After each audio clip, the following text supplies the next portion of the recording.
Israel अपने दुश्मन Hamas के नेताओं को दुनिया के कोने कोने में ढूंढ रहा है। इजराइल ने अपने इरादे साफ कर दिए हैं कि उसके दुश्मन चाहे कहीं भी हो, वह उन्हें नहीं बख्शेगा।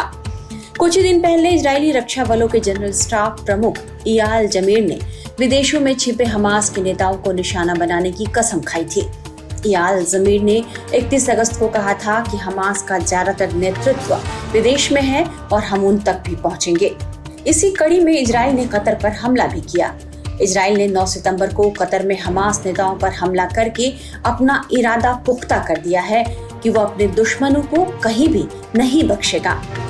इजराइल के इस तेवर को देखते हुए अब तुर्की को भी यह डर सताने लगा है कि इजराइल उस पर हमला कर सकता है।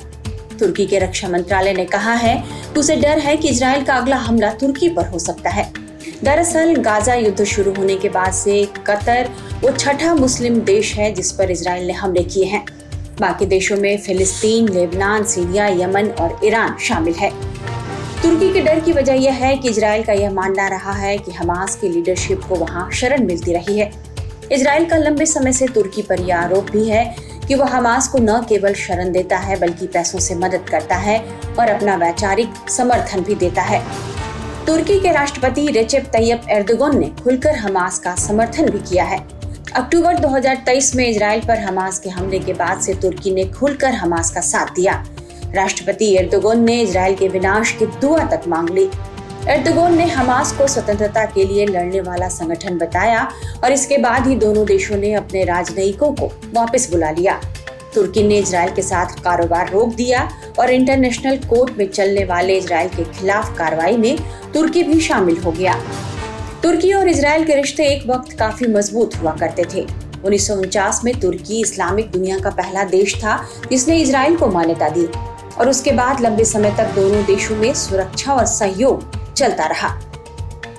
लेकिन एर्दोगन के सत्ता में आने के बाद समीकरण बदल गए और दोनों देशों के रिश्ते खराब हो गए।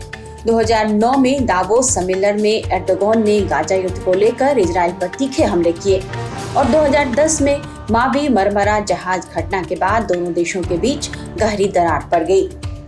पिछले एक दशक में तुर्की ने हमास को राजनीतिक समर्थन भी दिया है, उसके नेताओं को शरण दी और यहाँ तक कि कई प्रमुख हमास नेताओं को तुर्की नागरिकता भी दे दी।